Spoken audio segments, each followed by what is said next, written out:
morning. I thought I was follow adventure. Hello, and thanks for choosing to come along on another follow adventure. It's August 16th, 2024, and we have set up camp in the old abandoned community of Ironton, Colorado, as you can see from the blue dot marking our location. Located at an approximate elevation of 9,800 feet, Ironton was founded in 1883 and quickly grew, with over 100 buildings constructed in that year alone.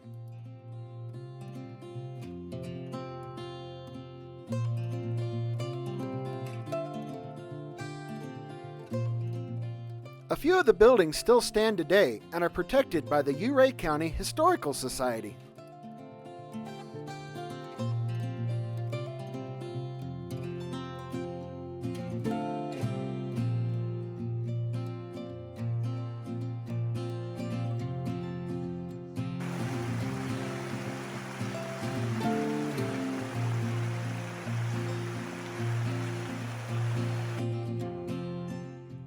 Just across Red Mountain Creek and a short hike up the mountain is the Colorado Boy mine site.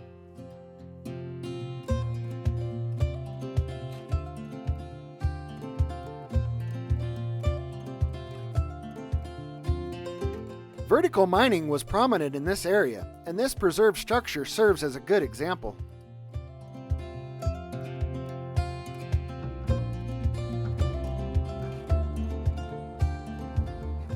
Also nearby, we were fascinated to find these old wooden pipes and this massive bridge constructed over Corkscrew Gulch.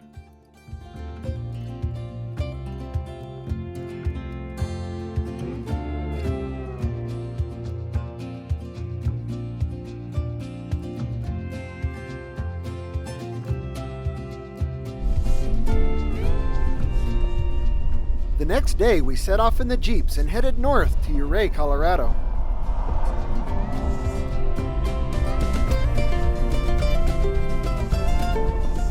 Our plan today is to explore the roads and trails leading to the historic mining districts of Yankee Boy, Governor, and Sydney Basin. The highway into town is US Highway 550, but more infamously known as the $1 Million Highway. This concrete snow shed was constructed for the Riverside Slide, which is a notorious avalanche zone.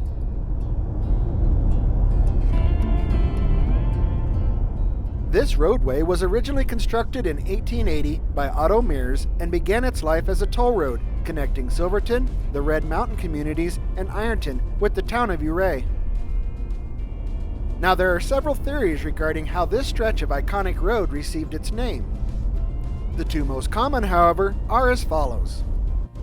Some estimate it cost $1 million per mile to complete each mile of this 12-mile route in that time period.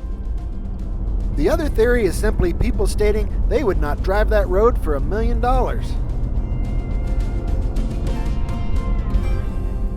Here's a pull-out area and overlook to view Bear Creek Falls.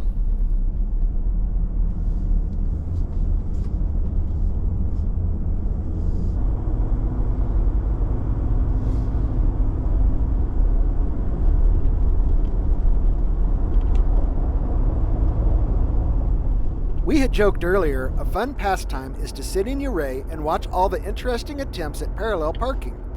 There's our bench to watch the parallel parkers. Oh, perfect. We made the trek into town to top off our tanks with fuel, as we had a full day on the trail ahead of us. Our adventure for the day begins just south of Ouray, here. Then on to Governor Basin, which is here, Sydney Basin here, and finally Yankee Boy Basin, which is here. We turned off pavement and onto County Road 361, also known as Campbird Road. This is also the access point for Box Canyon Falls Park, the Ouray Ice Park in the winter months, and the recently constructed Via Ferrata. For those unfamiliar, the term Via Ferrata is Italian for Iron Way. It is a rock climbing route on a mountain face comprised of steel cables, ladders, and other fixed anchors. This is not something we have personally tried, but would certainly like to at some point. Today it is just Lane and Marcia in their gray Jeep JL, and Alicia, Logan, and I in our red Jeep Gladiator.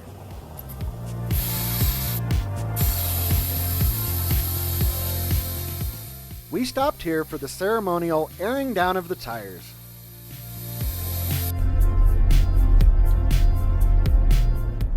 Many of the local tour companies frequent this area as it is regarded as a bucket list destination due to the mountains in the region resembling the Swiss Alps.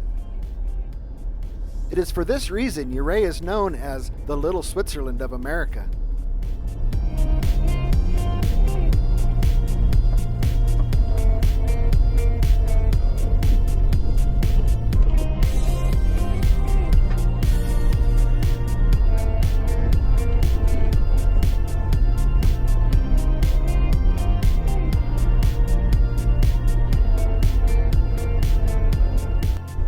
The road to the left is the entrance to the Camp Bird Mine.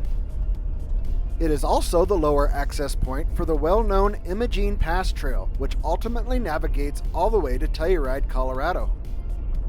Camp Bird was one of the most successful gold mines in all of Colorado, at one point consisting of 103 mining claims on 941 acres.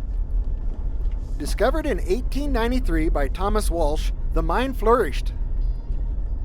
Because the mine produced large amounts of gold ore, it thrived even while the values of other precious metals were in peril. Full-scale operations halted in 1918, but it was still operated intermittently for many decades. Today, there is still interest in reopening this bountiful mine. This unique section we have been traveling under, cut into the side of a solid rock cliff, is one of the spots this road is famous for.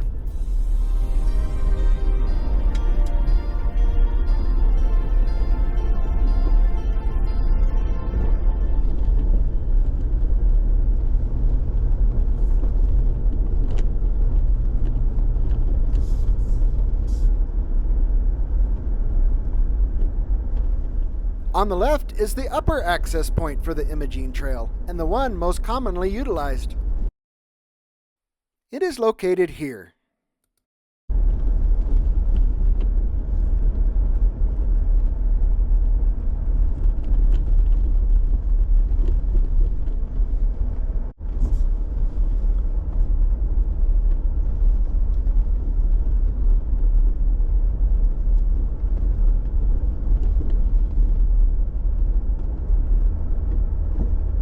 Coming up to the turnoff.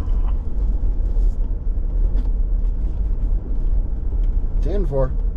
7 miles from where we left pavement and almost 3,000 feet in elevation gain, we have arrived here at the turnoff to Governor Basin.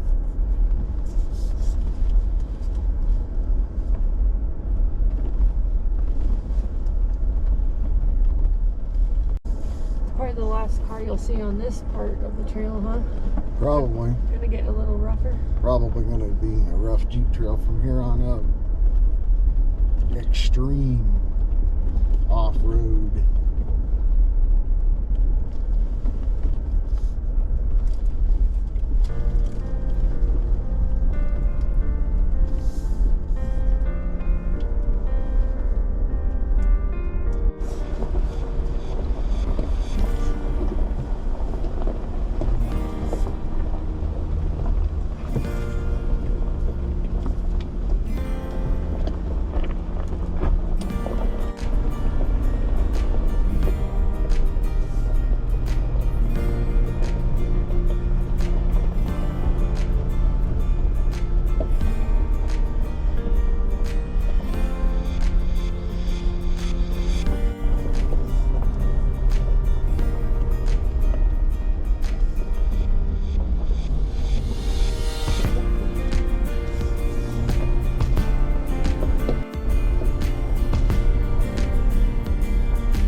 crossing the creek, we really began to gain elevation fast. The views got better and better as well.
To the left is the road to Sydney Basin. We will return back here later in the video.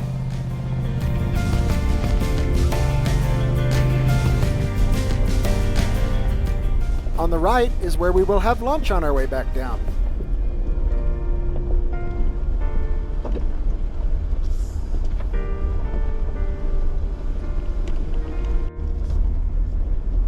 Mine on the right, that we went in it before, but it's fallen down since then. Oh wow, that's crazy. I can't remember the name of it.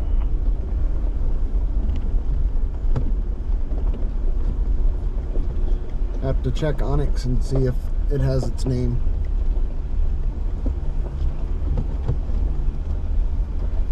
Here is the structure Marcia is referring to in the distance. So Marcia, according to Onyx, it says it's Ouray Silver Mines, Inc. That's a new name. It had a different name, like Mountain King or something like that. Huh, that's interesting. Been doing some mining up here, so that's probably the new name. Oh, gotcha. That makes sense. Marcia was correct, and her memory was not far off. After further investigation, I was able to find the name she was trying to remember. Mountaintop Mine.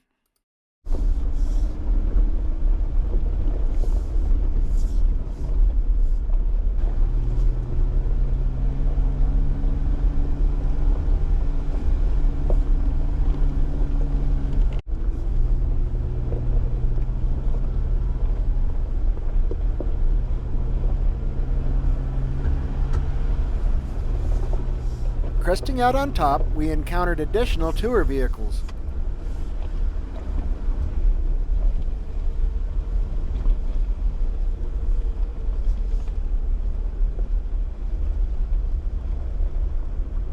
Lan'e had a short discussion with one of the guides.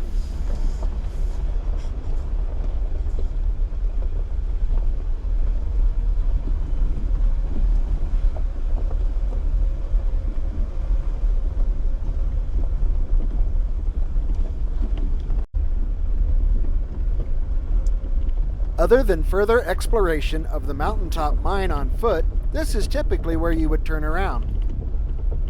Our Onyx app, however, showed our route to Governor Basin continuing, so we ventured on. Unsure what we might be getting into and the ominous weather conditions, we proceeded with caution.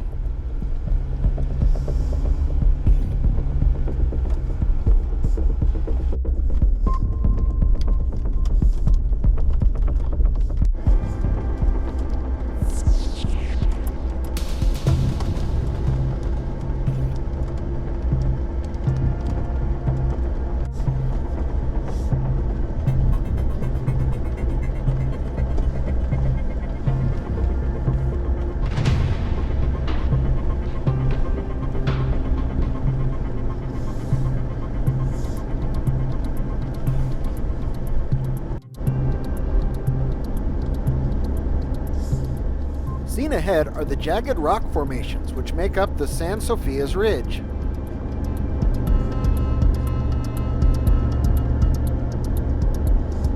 The road turned out to just be a loop with no additional structures of any kind. This was our highest point for this section at 12,323 feet above sea level.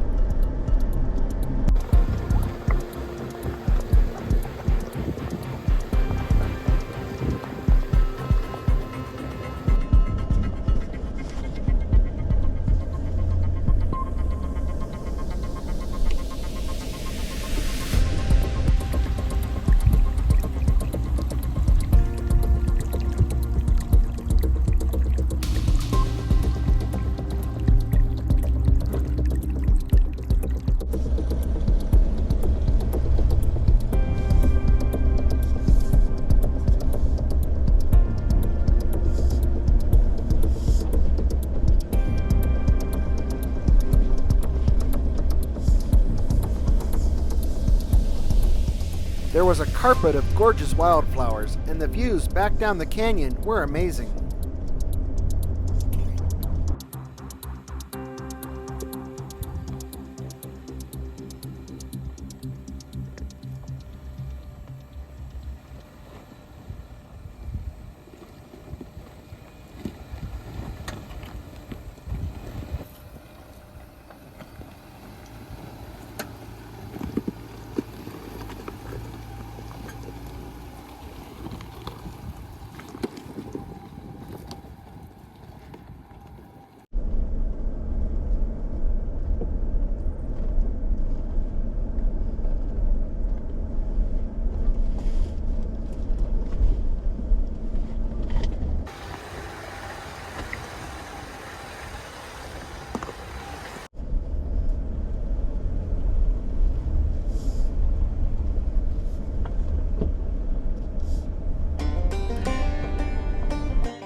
Besides the mountaintop mine, Governor Basin is best known for the Virginus, Humboldt, and Terrible mines. It was also the first area to house a mill inside a mountain at over 11,000 feet.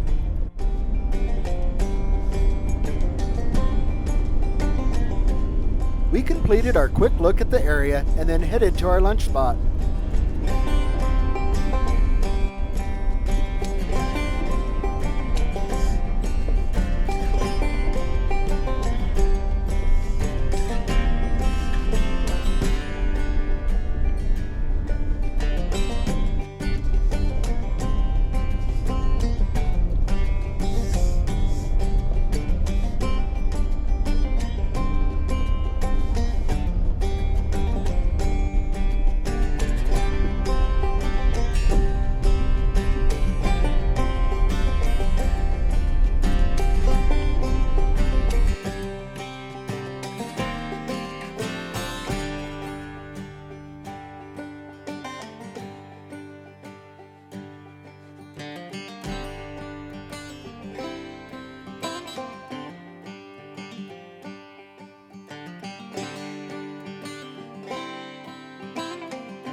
After enjoying our break for lunch, we got back underway to tackle Sydney Basin.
Sydney Basin proved to have some of the more challenging sections of the day.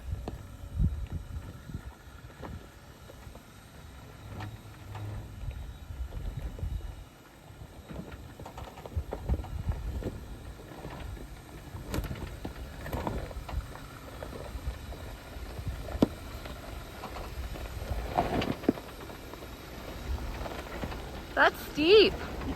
Yes. We gotta get up out of this.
Sydney Basin did not have as much mining activity as Governor Basin, but it was really fun to see anyways.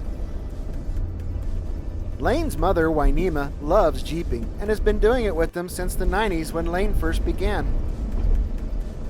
Sydney Basin just happens to be her favorite spot, so let's give her a shout out.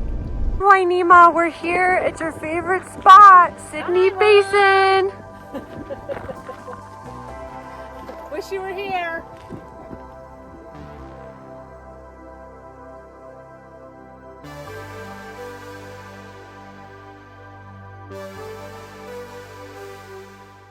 Okay, it's been a long day so far. Let's take advantage of this stop and some nice weather and have a little fun.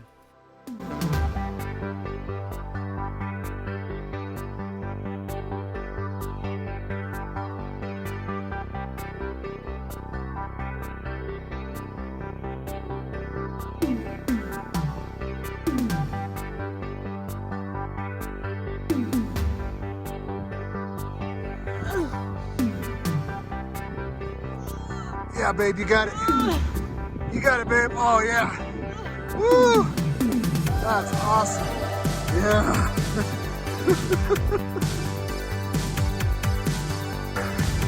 What's wrong? No hands.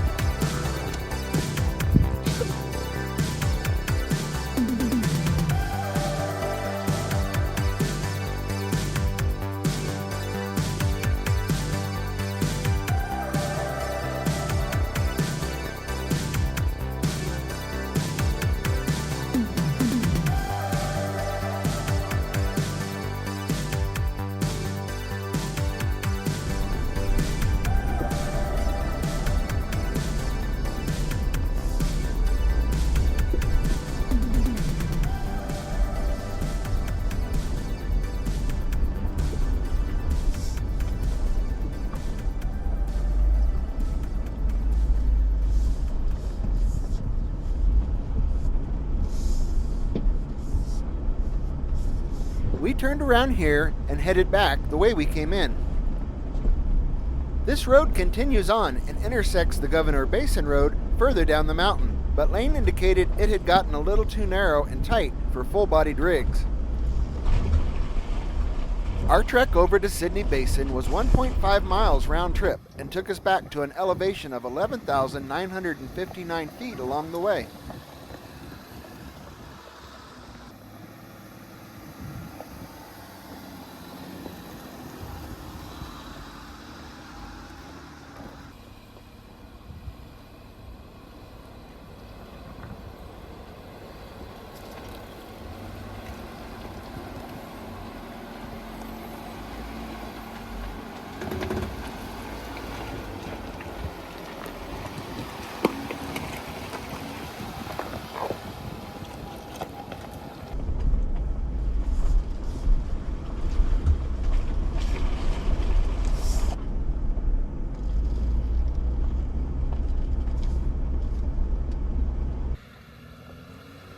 The steep descents coming in proved to be exciting climbs out.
Hey, Marcia, did you guys notice this weather station up here on the right? Yeah, we did.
critter you just saw hiding in the rocks is a marmot.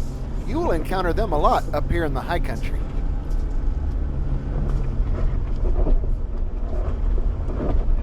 We have arrived back at the intersection for Sydney and Governor Basin. We hung a hard right and headed back down the mountain.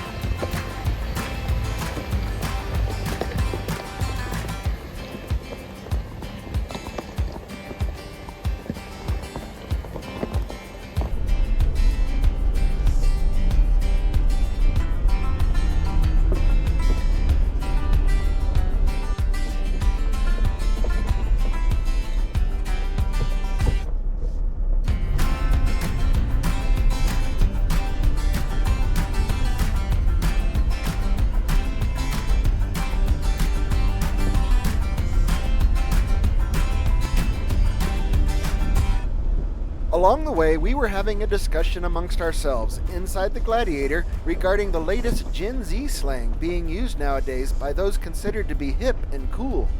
Honestly, Logan, I am way more hip than your dad is. You try real hard and you're not. I am really hip.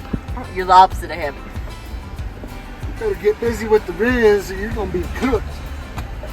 See, that's not hip. No cap.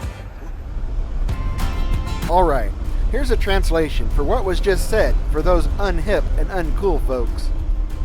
I told Alicia she better increase her romantic appeal or charm, otherwise she was going to be done for. Logan's reply of no cap simply means no lie. It's a good thing we have an 11-year-old to keep us up to date on the latest lingo and trends. Thanks, Logan, for this enlightening insight.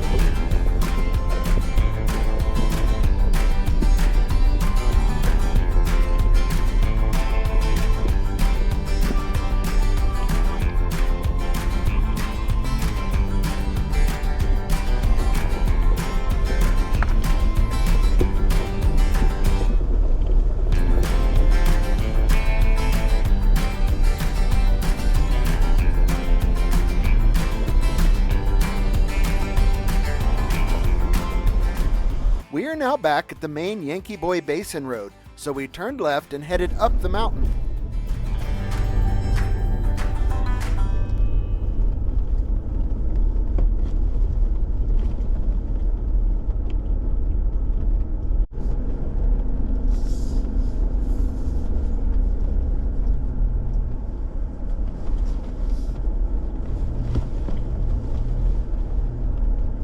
I think one of my favorite parts of jeeping trips are the little side excursions and the little adventures we get to have. We just came across a waterfall, so we're gonna walk down here and check it out real quick.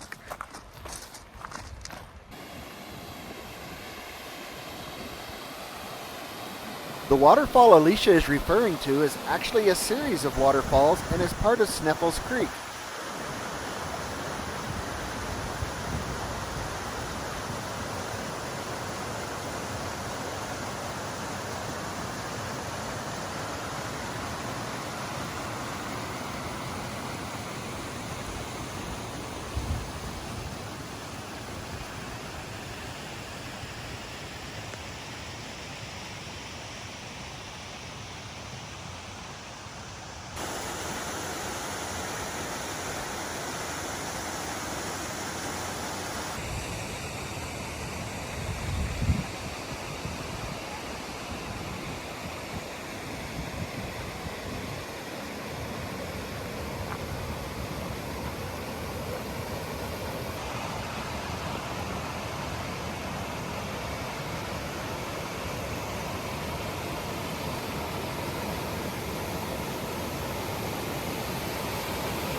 We really enjoyed our time here, as these majestic falls proved to be a refreshing break.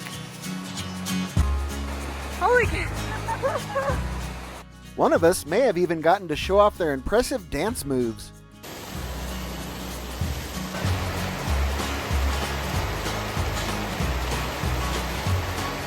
He's really rocking out.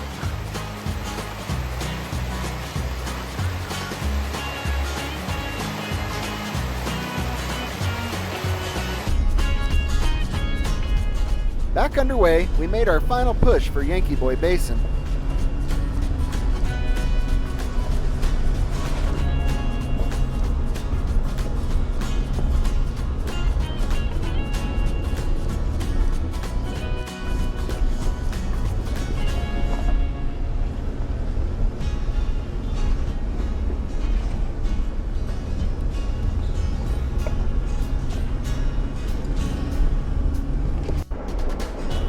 That middle one is Mount Sneffels. Yeah, I guess that middle one is Mount Sneffels, so one of the 14ers in Colorado. Very cool. Yeah. Yankee Boy Basin, where we are headed, is actually the main trailhead for Mount Sneffels. Out of all the 14ers in Colorado, Mount Sneffels is the only one I have been to the top of, but I was still a teenager when I made that climb.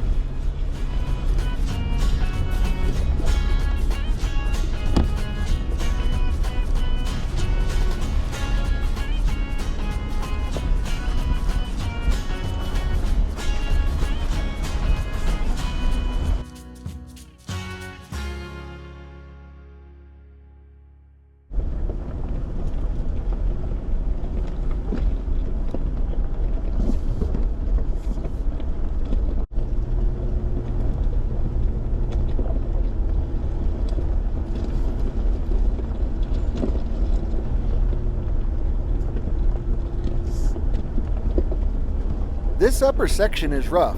High clearance four-wheel drive would certainly be recommended.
Wrights Lake.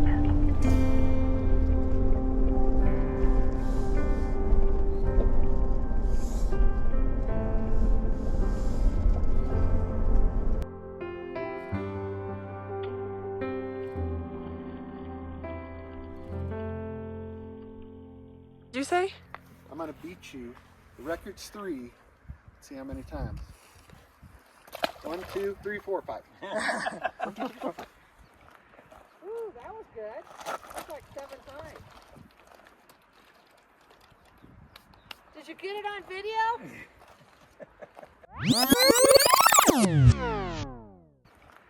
Ooh, that was good. That's like 7 times.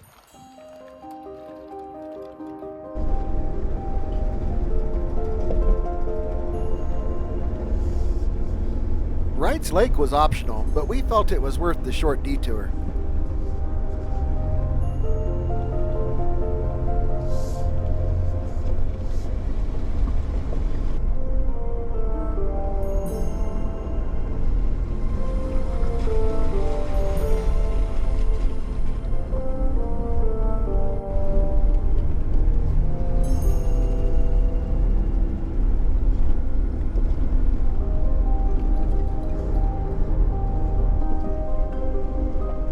We finally made it, Yankee Boy Basin, at 12,400 feet above sea level.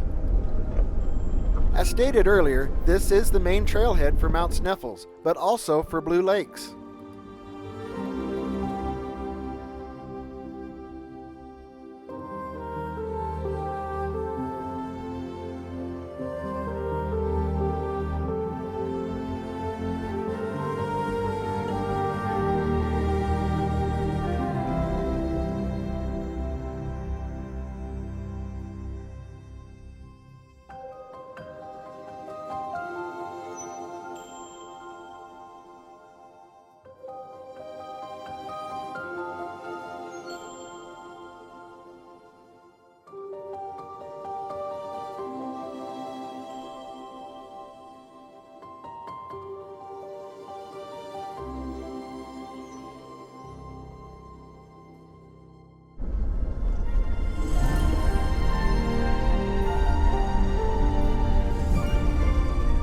After taking in the sights, we stretched our legs a final time and headed down the mountain and ultimately back to camp.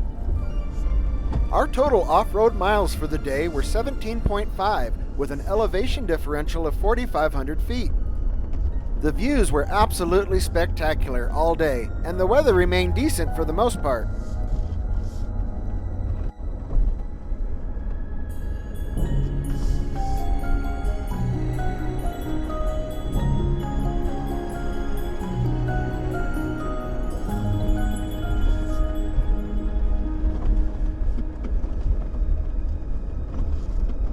You do not have to run all 3 trails at the same time as we did today.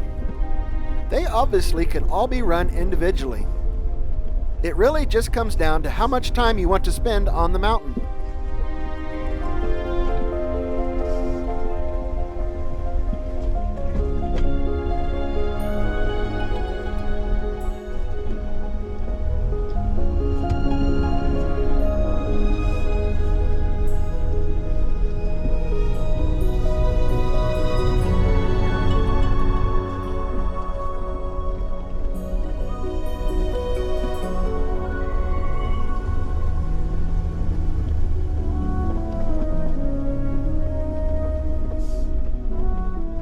You may be asking yourself why we include video footage of portions of the trail we have already completed. Well, in this case, the views are completely different traveling in the opposite direction.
this point, it began to rain hard, so we stopped filming and made our way back to camp.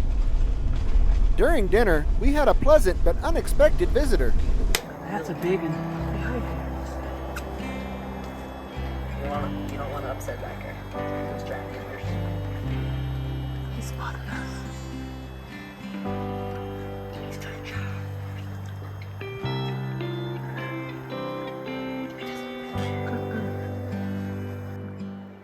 Moose can be aggressive and extremely dangerous. Fortunately, Lan'e is a moose whisperer. Be quiet. Hola.